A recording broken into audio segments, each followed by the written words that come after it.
প্রিয় মাধ্যমিক পরীক্ষার্থী বন্ধুরা, তোমরা দেখছো বিশ্বাস টিউটোরিয়াল ইউটিউব চ্যানেল। আর এখন আমি তোমাদের সামনে উপস্থাপন করব মাধ্যমিক এবিটিএ টেস্ট পেপার 2023-24 যে ইতিহাস থেকে 2 মার্কের যে প্রশ্নগুলি রয়েছে সেগুলি। হ্যাঁ বন্ধুরা, আজকে আমি 118 পাতায় তোমাদের যে টেস্ট পেপারের 118 পাতা রয়েছে সেখানকার যে 2 মার্কের ইতিহাসের প্রশ্নগুলি রয়েছে, চলো সেগুলি আমরা দেখে নেব। যদি ভিডিওটি ভালো লাগে অবশ্যই লাইক, কমেন্ট এবং শেয়ার করো। আর চ্যানেলটিতে নতুন হলে সাবস্ক্রাইব করে দিয়ে অল করে দিও।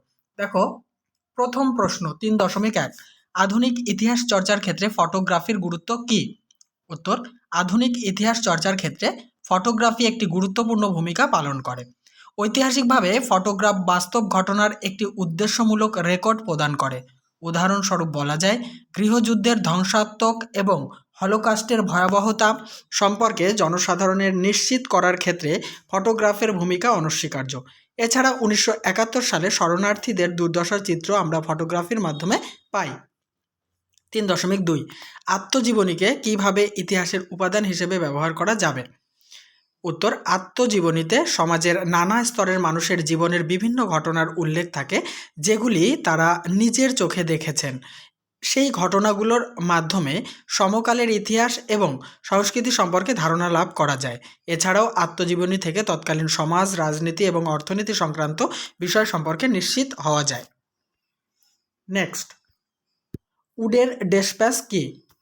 উত্তর, বোর্ড অফ কন্ট্রোলের সভাপতি স্যার চার্লস উড ভারতে পাশ্চাত্য শিক্ষার বিস্তারের জন্য 1854 সালের 19শে জুলাই একটি নির্দেশনামা বা প্রতিবেদন পেশ করেন, যা উডের ডেসপ্যাচ বা উডের প্রতিবেদন নামে খ্যাত। এতে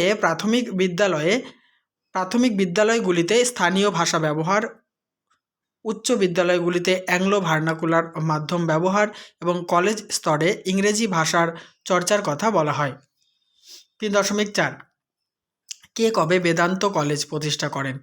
উত্তর, 1822 খ্রিস্টাব্দে রাজা রামমোহন রায় বেদান্ত কলেজ প্রতিষ্ঠা করেন। 3.5, পাগলপন্থী বিদ্রোহ কি? 1824 থেকে 1833 খ্রিস্টাব্দের মধ্যে উত্তর ময়মনসিংহের পাগলপন্থী সম্প্রদায়ের নেতৃত্বে যে কৃষক বিদ্রোহ সংগঠিত হয় তা পাগলপন্থী বিদ্রোহ নামে পরিচিত। এই বিদ্রোহের প্রথম পর্বে বিদ্রোহীরা শেরপুর শহরে কর্তব্যরত ম্যাজিস্ট্রেটের কাছে অতিরিক্ত কর, ব্যাগার প্রথা, জমিদারদের শোষণ, বার্মা যুদ্ধজনিত বিভিন্ন কর, পুলিশের অত্যাচার এবং চাঁদা আদায় প্রভৃতির বিরুদ্ধে আন্দোলনে সোচ্চার হয়। 3.6, কারা কি উদ্দেশ্যে দি পাবনা রায়ত লীগ প্রতিষ্ঠা করে? উত্তর, পাবনার ইউসুফ শাহী পরগনার জমিদারদের খাজনা বৃদ্ধির প্রতিরোধ এবং কৃষকদের তাদের বিরুদ্ধে সংগঠিত করার উদ্দেশ্যে 1873 খ্রিস্টাব্দে ঈশানচন্দ্র রায়, খুদি মোল্লা, শম্ভুনাথ পালের নেতৃত্বে দি পাবনা রায়ত লীগ প্রতিষ্ঠিত হয়। 3.7, মঙ্গল পাণ্ডে কে ছিলেন? উত্তর, মঙ্গল পাণ্ডে ছিলেন ব্রিটিশ ইস্ট ইন্ডিয়া কোম্পানির 34তম বেঙ্গল নেটিভ ইনফ্যান্ট্রি রেজিমেন্টের একজন সিপাহী। 1857 খ্রিস্টাব্দের সিপাহী বিদ্রোহ তার হাত ধরেই শুরু হয় এবং আশঙ্কিত হয়ে ব্রিটিশ সরকার তাকে মৃত্যুদণ্ডে দণ্ডিত করেন। 3.8, মহারানীর ঘোষণাপত্র কি? উত্তর, 1857 খ্রিস্টাব্দে মহাবিদ্রোহের পর 1858 খ্রিস্টাব্দে ইংল্যান্ডের মহারানী ভিক্টোরিয়া ইস্ট ইন্ডিয়া কোম্পানির শাসনের অবসান ঘটান এবং নিজের হাতে ভারতের শাসনভার গ্রহণ করেন। তার প্রতিনিধি রূপে ভারতে প্রথম ভাইসরয়, আবার বলছি, তার প্রতিনিধি রূপে ভারতের প্রথম ভাইসরয় লর্ড ক্যানিং আনুষ্ঠানিকভাবে যে ঘোষণাপত্র প্রকাশ করেন তা মহারানীর ঘোষণাপত্র নামে পরিচিত। 3.9, পঞ্চানন কর্মকার কে ছিলেন? উত্তর, পঞ্চানন কর্মকার ছিলেন বাংলা মুদ্রণ জগতের এক অসামান্য ব্যক্তিত্ব। তার হাত ধরেই বাংলা হরফের সৃষ্টি হয়। এছাড়াও শ্রীরামপুর মিশনের ছাপাখানার জন্য দেবনাগরী সহ অন্যান্য হরফও তিনি সৃষ্টি করেছিলেন।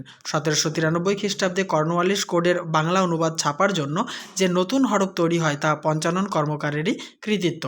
নেক্সট, 3.10, জাতীয় শিক্ষা পরিষদ স্থাপনের উদ্দেশ্য কী ছিল?